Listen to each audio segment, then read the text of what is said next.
ভালো মতে বোঝেন, জান্নাত যদি আমাদের জন্য না হইতো তাহলে সোয়াল ওলামা আমাকে জবাব দেখ, ১৬ লক্ষ নবীর ভিতরে কাউকে নিয়ে আল্লাহ জান্নাত দেখান নাই। কি হুজুররা কি বলে দেখাইছে? কোন নবীকে আল্লাহ জান্নাত দেখাইছেন? আমাদের নবীজিকে দেখাইছেন না দেখান নাই? তাহলে বুঝা গেল জান্নাত আমাদের জন্য তৈরি। যার জন্য যেটা তৈরি হয় কমপ্লিট হওয়ার পরে তাকেই নিয়ে আগে দেখায়, ঠিক না? হ্যাঁ, আপনার জন্য যদি বাড়ি কমপ্লিট হয়, ঠিক না? কি তো ঠিকাদার নিয়ে কাকে দেখাবে? প্রথম বাড়িওয়ালাকে দেখাবে, ঠিক না? যে দেখেন কমপ্লিট, ওকে কইরা দেন, ঠিক কিনা, চাবি বুঝা নেন ঠিক কইরা, কারণ আমার আরো কাম আছে। আল্লাহ মনে হয় জান্নাত আমাদের জন্য বানাইছিল, এই জন্য আমাদের নবীজিকে নিয়ে জান্নাত দেখায়া সিগনেচার কইরা রাইখা দিয়েছেন, বন্ধু কমপ্লিট, পছন্দ পছন্দ, সিগনেচার সিগনেচার, লন চাবি উম্মতকে দিয়া দেন চাবি। আপনি বলেন চাবি দিল কোত্থেকা? তাহলে আমি এই ছেলেদেরকে দিয়ে আপনাদেরকে প্রমাণিত করতেছি। ওগো মক্তবের ৩ নম্বর হাদিস হলো মিফতাহুল জান্নাতি আসসালাহ। আপনার উম্মতকে আমি নামাজ দেই নাই, আপনার উম্মতকে তো আমি জান্নাতের চাবি দিছি। চাবি কি মক্তবে পড়ো না? ৩ নম্বর হাদিস তো, মিফতাহুল জান্নাতি সালাহ। জান্নাতের চাবি কি? নামাজ। আপনার উম্মতকে আমি নামাজ দিই নাই, আপনার উম্মতকে আমি ডেলি আমার সাথে 5 বার কথা বলার সুযোগ দিছি।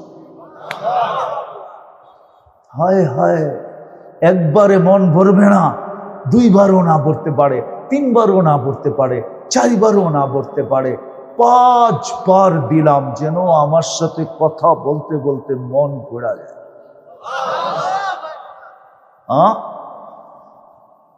আল মুসাল্লি ইউনাজি রব্বা, নামাজি আল্লাহর সাথে কথা বলে।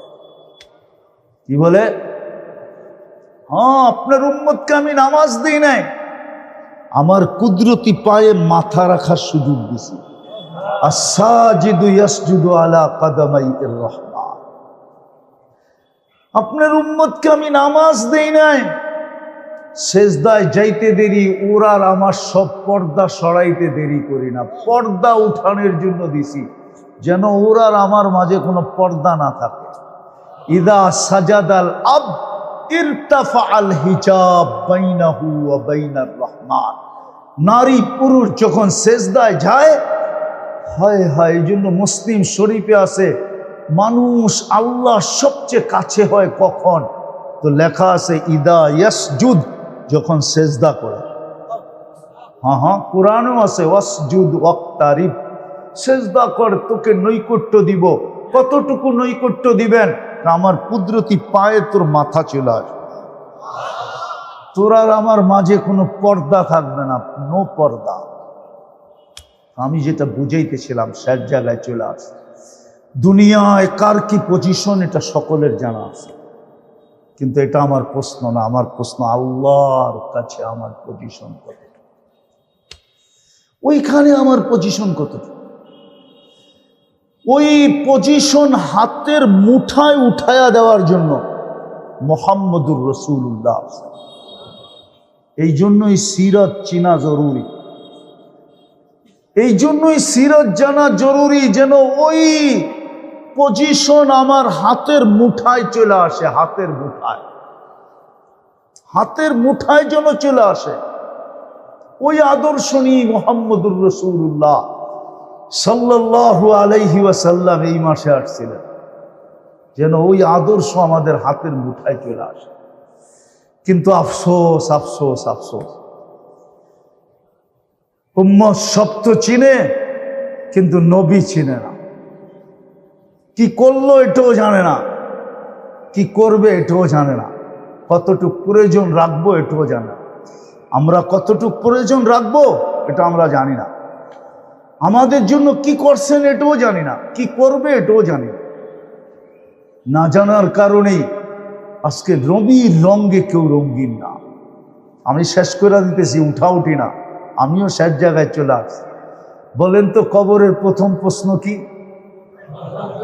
মান মান না, ইমাম বুখারী বলেন, ইমাম মুসলিম বলে না। ইমাম বুখারী 15 থেকে 20 জায়গায় এই হাদিস আনছেন। কবরের প্রথম প্রশ্ন হবে মা কুনতা তাকুলু ফি হাদার রাজুলি মুহাম্মাদিন। প্রথম প্রমাণ করো তুমি আমার বন্ধুর রঙে কতটুকু রঙিন ছিলে, বলো। আমার বন্ধুকে তুমি কতটুকু চিনতে, আমার বন্ধুর সাথে তোমার ঘনিষ্ঠতা কতটুকু ছিল, বন্ধুর রঙে তুমি কতটুকু রঙিন ছিলা, বন্ধুর আদর্শে কতটুকু আদর্শবান ছিলা। আগে এটা প্রমাণ করো। হাদিসে আছে, এক ব্যক্তিকে জিজ্ঞাসা করবে, সে প্রমাণ দিবে মুহাম্মাদুর রাসূলুল্লাহ, বলবে উনি আল্লাহর রাসূল, উনি আল্লাহ। জিনা বিল বাইয়িনাত, উনি আমাদের কাছে নিদর্শন নিয়ে আসছেন। আমান্না ওয়াত্তাবা'না, বুখারীর হাদিস নম্বর ভুলে গেছি আমি, 4th পাড়ায় আছে, আমি গত পরশু দিন পড়াইছি। বলবে আমরা ওনার উপরে ঈমান আনছি এবং ওনার অনুকরণ করছি, ওনার রঙে রঙিন ছিলাম। আরো শুনাইতে চাবে মুনকার নাকিরকে, তো মুনকার নাকির বলবেন নাম সালিহান ইন্না কুন্না না'লামু। মুনকার নাকির বলবে আচ্ছা আচ্ছা হয়ে গেছে, আর শুনাইতে হবে না, তুমি আরামে ঘুমাও, আমরা জানতাম তুমি বলতে পারবে, আমরা আগের থেকেই জানতাম। প্রথম প্রশ্ন এটা। মুহাম্মদুর রাসূলুল্লাহ আসছেন, আমাদের হাতের মুঠায় ওইখানের পজিশন উঠায় দেওয়া। নারী যেন জমিনে চলে, আর আকাশ থেকে আল্লাহ বলে লাউলা কিলা জাআলতুস সামা হাদিদা, ও নারী তুই যদি জমিনে না থাকতি, পর্দানিসীন দিনদার নারী যখন জমিনে চলে, তো আল্লাহ উপর থেকে সম্বোধন করে লাউলা কিলা জাআলতুস সামা হাদিদা, তুমি যদি না থাকতে আকাশ লোহার, ওয়াল আরদা সাফসাফা, জমিন তামাক, ওমা আনজালতু মিনাস সামাই কতরা, আকাশ থেকে একটা বৃষ্টির ফোঁটানা, ওমা আম্বাততু মিনাল আরদি হাব্বা, জমিন থেকে একটা শস্যের দানা, বাল আনজালতুম আলাইহিমুল আযাবা সাব্বা, একের পর এক আযাব দিয়ে আমি ধ্বংস করে দিতাম। কিন্তু পারি না, তো তোর জন্য পারি না। তুই বাহির হইলেই পর্দায়, তুই বাহির হইলেই পর্দায় আবদ্ধ হইয়া বাহির হস। তুই ঘরের ভিতরে থাকলো দিনের উপরে 24 ঘন্টা থাকিস। তুই আমার বান্দি হয়ে গেছিস, আমার বন্ধুর প্রিয় পাত্র হয়ে গেছিস, তোকে দেখলে আর শাস্তি দিতে পারি না। শুধু নারী না, এই যুবকদেরকে দেখো, আল্লাহ বলে যদি যুবক নিজেকে সাজানোর মতো সাজায়, তো আল্লাহ বলে লাউলা শাবাবা, ও যুবক তুই যদি জমিনে না থাকতি লাজাআলতুস সামা হাদিদা, আমি আকাশকে লোহার, জমিনকে তামার, বৃষ্টির একটা ফোঁটানা, শস্যের একটা দানা আযাব দিয়ে ধ্বংস করে দিতাম। আর এই হুজুরদেরকে দেখা, আল্লাহওয়ালাদেরকে দেখা আল্লাহ বলে লাউলা মাশাইখা রুক্কা, যদি এই দিনদার আল্লাহওয়ালারা না থাকতো, হক্কানি আলেম ওলামা না থাকতো, তাইলেও আমি ধ্বংস করে ফেলতাম। কিন্তু পারি না, এদের জন্য পারি না। আরো আছে আতফালা রুদ্দা, যদি ঈদের শিশুগুলা না থাকতো, হায় হায় হায়। এক জায়গায় আল্লাহ বলছিলেন যে দুনিয়ায় যদি গরিবরা না থাকতো, ধনীদেরকে আমি একটা পানির ফোঁটাও দিতাম না, একটা পানির ফোঁটা। লাউলাল ফুকারা লাহালাকাল আগনিয়া আনতুম তুরজাকুনা বিফুকারাইকুম। দুঃখ তো এইখানেই আমার শিল্পপতিরা বলে আমরা সবাইকে পালি, আমাদের ফ্যাক্টরি আছে দেখা এদের রুটি রুজি হয়। এরা যেরকম এটা বলে, আবার শ্রমিকরাও বলে আমরা আসি দিকা ওরা চলে, দ্বন্দ্ব দুনো দলের ভিতরে, ঠিক না? কেউ কারো শুকরিয়া আদায় করে না, মালিক পক্ষ শুকরিয়া আদায় করে না যে শ্রমিকরা যদি মাথার গাম পায়ে না ফেলতো তাহলে আমার প্যারাডো হাঁকানো হতো না, আমার মার্সিডিজ হতো না, আমার বাংলো সাংলো হতো না, আমার বিদেশে ঘরবাড়ি হতো না। এই শ্রমিকদের ঘামের কারণে আমার সবকিছু, ঠিক না? আবার শ্রমিকরাও যদি শুকরিয়া আদায় করত যে হয় এই শিল্পপতি যদি ফ্যাক্টরি না করত তাহলে আমার ঘরে চুলা কি করে জ্বলত, এরাও শুকরিয়া আদায় করে না, ওনারাও শুকরিয়া আদায় করে না। দেখা যায় সব জায়গায় শুধু মালিক আর শ্রমিক, 2 দিন পর পরই খালি শুনি, ঠিক না? কি কি কোনাবাড়ি বন্ধ, ঠিক না? চন্দ্রা বন্ধ, ঠিক না? কালিয়াকুর বন্ধ, ঠিক না? পুরা রাস্তা বন্ধ করে ফালায় থুয়ে বয়ে রয়েছে, ঠিক না? কি কয়দিন যে গাড়ি ঘুরে চলে গেছি। আবার ভাবছিলাম নিজে নাইমা হাঁটতে থাকি, গাড়িটা পিছে পিছে আসতে থাকুক, মিডিয়ার যুগ, 2-4টায় তো চিনবই, চিনলে কমু আমার গাড়িটা পার করে দে, ভাঙ্গিস টাঙ্গিস না। আবার কই জোশের ঠেলায় যদি ভাঙ্গা ফেলাইলো তাহলে কি করবো, ঠিক না? কতদিন যে ঘুরে চলে গেছি। তো যেটা বুঝাইতেছিলাম, কসম করে আসেন তওবা করি, রবিউল আউয়াল মাস শুরু হয়ে গেছে, তওবা করি প্রথমে। রাজি? কে কে রাজি তওবা করতে? পাক্কা? হ্যাঁ সত্য? নামান শুধু এখন করলে হবে না, আরেকটা অঙ্গীকার, ডেলি কমসে কম 2-1 বার তওবা করেন। পারবেন? যদি 2-1 বার নাও পারেন, ঘুমানোর সময় হাত দুইটা উঠায় বলেন আল্লাহ মাপ চায় ঘুমাইলাম। পারবা যুবকরা? পারবা? আপনারা পারবেন? হ্যাঁ, আমি আপনাদের এই স্টেজে নিয়ে আসতে পারি, বেশি দূরে না এখান থেকে, কিন্তু আনবো না, নিয়ে আসতে পারি। শুধু পরীক্ষামূলক করছে, পরীক্ষামূলক, 6 মাসও যায় নাই, আলহামদুলিল্লাহ ইসলামে চলে আসছে। জিজ্ঞেস করছি তুই ইসলামে কেন আসলি? বলছে আমি পরীক্ষামূলক করতেছিলাম যে আপনি যেটা শিখাইছেন ঘুমের সময় আল্লাহর কাছে মাপ চায় ঘুমানো, আপনি বলছেন 6 মাস যাবে না আল্লাহ তোকে যা দেখাবে, তুই আমাকে খুঁজবি বলার জন্য আমিও পরীক্ষামূলক করতেছিলাম, যা দেখাইছে তারপরে আর মন মানে নাই, আমি দূরে থাকি,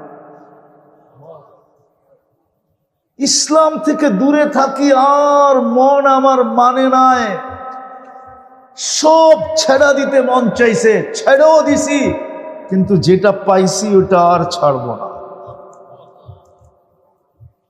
পারবেন ডেলি একবার তওবা করতে? পারবেন? কে কে পারবেন দেখি? পাক্কা? বলবেন না তো?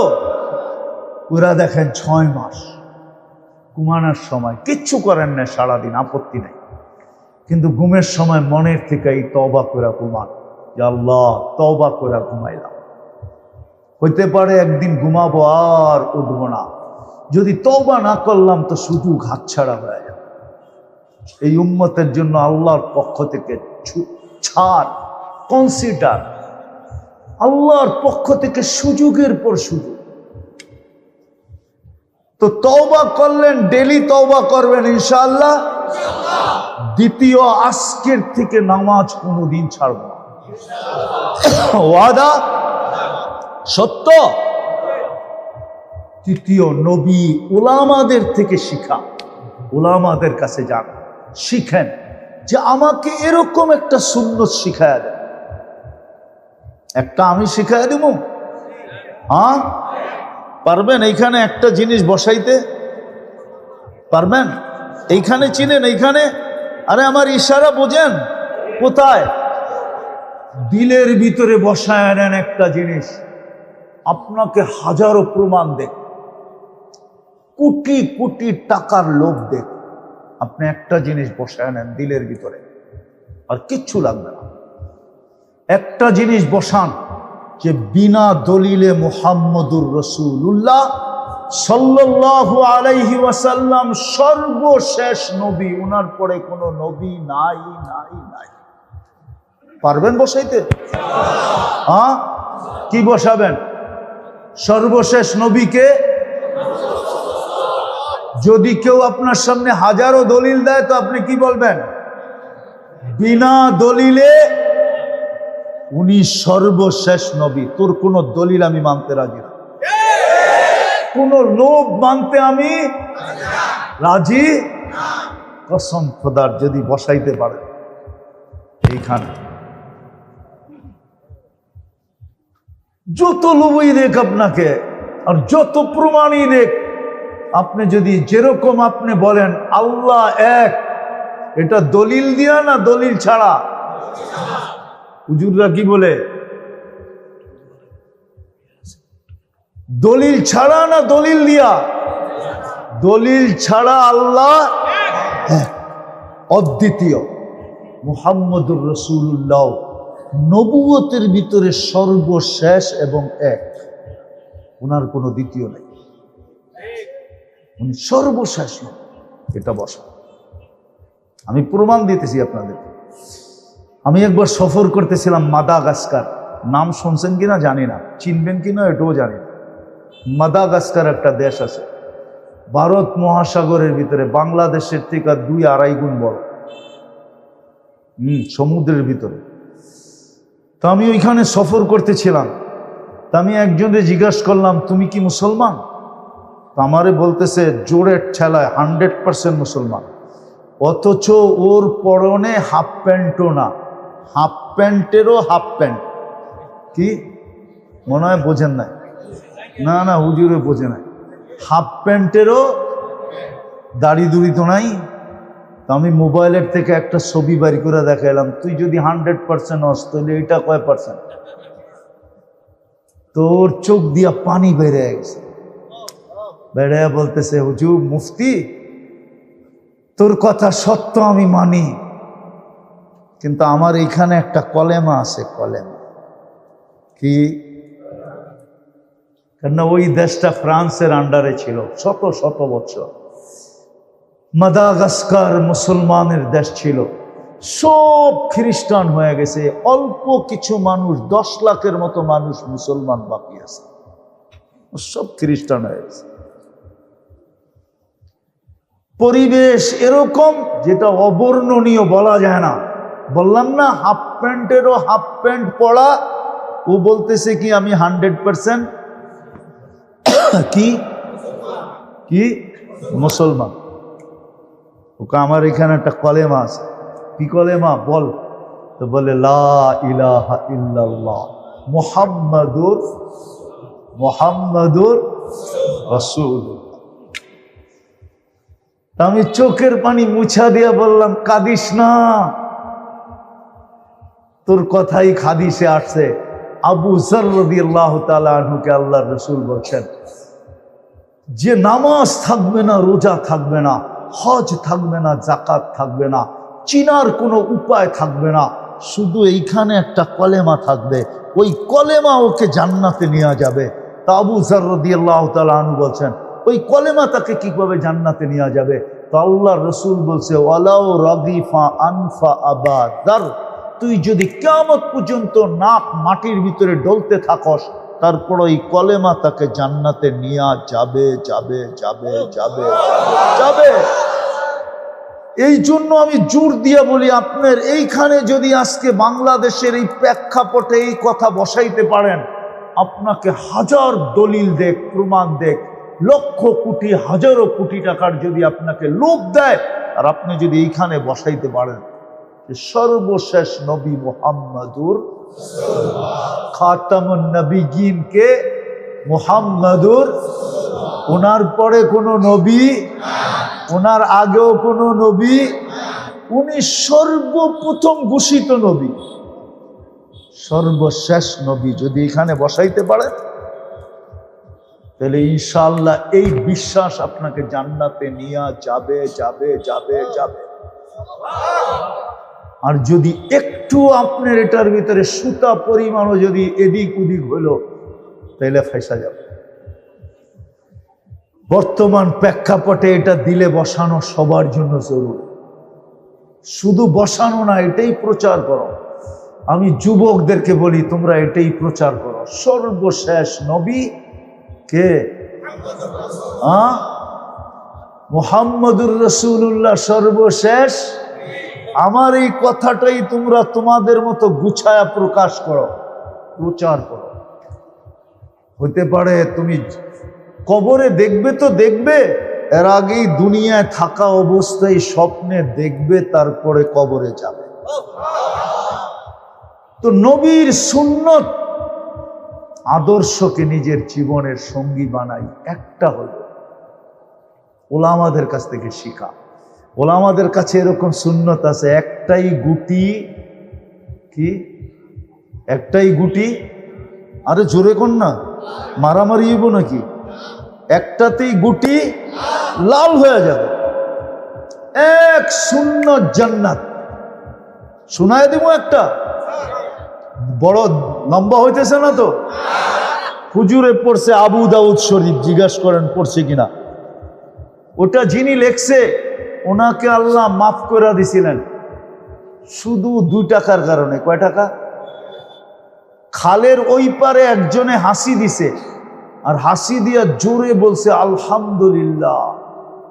এখন হাসির জবাব দেওয়া সুন্নত, ইয়ারহামুকাল্লাহ বলা সুন্নত। যে আলহামদুলিল্লাহ শুনবে সে ইয়ারহামুকাল্লাহ বলবে। কিন্তু ওনার আওয়াজ ছিল ক্ষীণ। ওই বেটায় খালের ওই পারে, উনি এই পারে আওয়াজ দিলে ওই পারে যাবে না। তো উনি 2 টাকা দিয়া নৌকা ভাড়া করে খাল পার হয়ে ওই পারে যায়, কাছে বলছে ইয়ারহামুকাল্লাহ। শুধু নবীর সুন্নতের ভালোবাসায়। সাথে সাথে উপর থেকে আওয়াজ আসছে, গফরনা লাক ইয়া আবা দাউদ। আবু দাউদ, তুই আমার বন্ধুর আদর্শকে এরকম মূল্য দিলি, আর আমি তোকে মূল্য দিব না তো হয় কি কইরা? তুই 2 টাকা খরচ করে সুন্নত আদায় করলি, আমি তোর জীবনের গুনাহ মাফ করে দিলাম। হুজুরদের ওস্তাদরাও মনে হয় হুজুর করে শোনাইছে এই কাহিনী। আপনি আর আমিও যদি একটা সুন্নত শিখি, শিখবেন?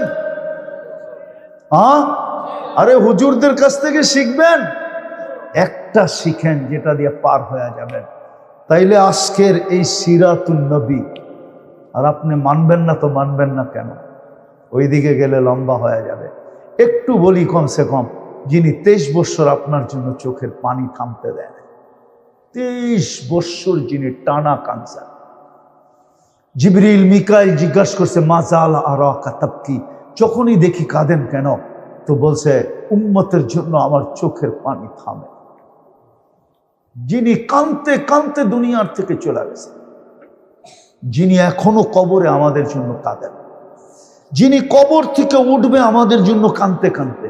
ইয়াকুম ওয়ায়াবকি ওয়ায়াকুল জিবরিল আইনা উম্মতি, উঠবে কাঁদতে কাঁদতে আর বলতে বলতে আর বলবে জিবরিল আমার উম্মত কোথায়, ময়দান তো খালি।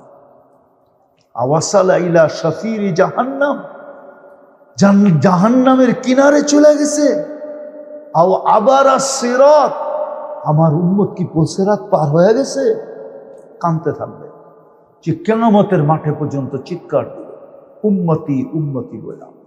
1.25 লক্ষ নবী বলবে নাফসি নাফসি, সমস্ত ফেরেশতা বলবে সাল্লিম সাল্লিম, জিবরিল আলাইহিস সালামও বলবে সাল্লিম সাল্লিম। কেন? লিয়ান্না রব কাদিবা লাম ইয়াকদাব ক্বাবলু ওয়া লাম ইয়াকদাব বাদু। ওই দিন আল্লাহ এরকম রাগ হবে, এর পূর্বে কখনো হয় না, এর পরে কখনো হবেন না।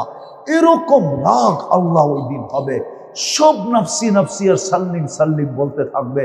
শুধু কিয়ামতের মাঠে এক ব্যক্তি এই মাথার থেকে ওই মাথায় ছুটবে, একবার হাউজে কাউসারে দৌড়াবে, একবার মিজানের কাছে আসবে, একবার পুলসিরাতের কাছে যাবে, আর মধ্যের রাস্তায় খালি চিৎকার দিবে রব্বি উম্মতি উম্মতি উম্মতি উম্মতি। রব আমার উম্মত আমার উম্মত। ও যুবক তোমার জন্য কাঁদবে, আমার জন্য কাঁদবে, নারীর জন্য কাঁদবে, পুরুষের জন্য কাঁদবে, যে কিয়ামতের মাঠে চিৎকার দিবে, যে মাকামে মাহমুদের মতো চেয়ার পায়া বসবে না, মাকামে মাহমুদের মতো চেয়ার রাখা থাকবে।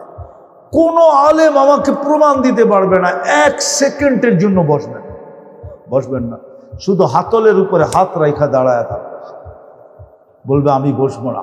আমি তো 3 জায়গায় উম্মতের জন্য ছুটতে থাকবো আর চিৎকার দিতে থাকবো, পিছন থেকে আল্লাহ আওয়াজ দিতে থাকবে, সালতোতা বন্ধু চাইতে থাকেন, আমি দিতে থাকবো, শাফি তুশাফা সুপারিশ করতে থাকেন, আমি মঞ্জুর করতে থাকবো। তারপরও চিৎকার থামাইতে পারবে না, কেননা দুনিয়ার থেকে বলতে বলতে গেছেন, লান আরদা হাত্তা ইয়াকুনা ওয়াহিদ মিন উম্মতি ফিন নার, একজন উম্মত জাহান্নামে থাকা পর্যন্ত আমি আপনার উপরে রাজি হব না, না, না, না। ওই রাসূল, ওনার এই রঙে রঙিন হওয়ার নাম সিরাত, সিরাতুন নবী হবেন ইনশাআল্লাহ, ওয়াদা। হ্যাঁ, নামাজ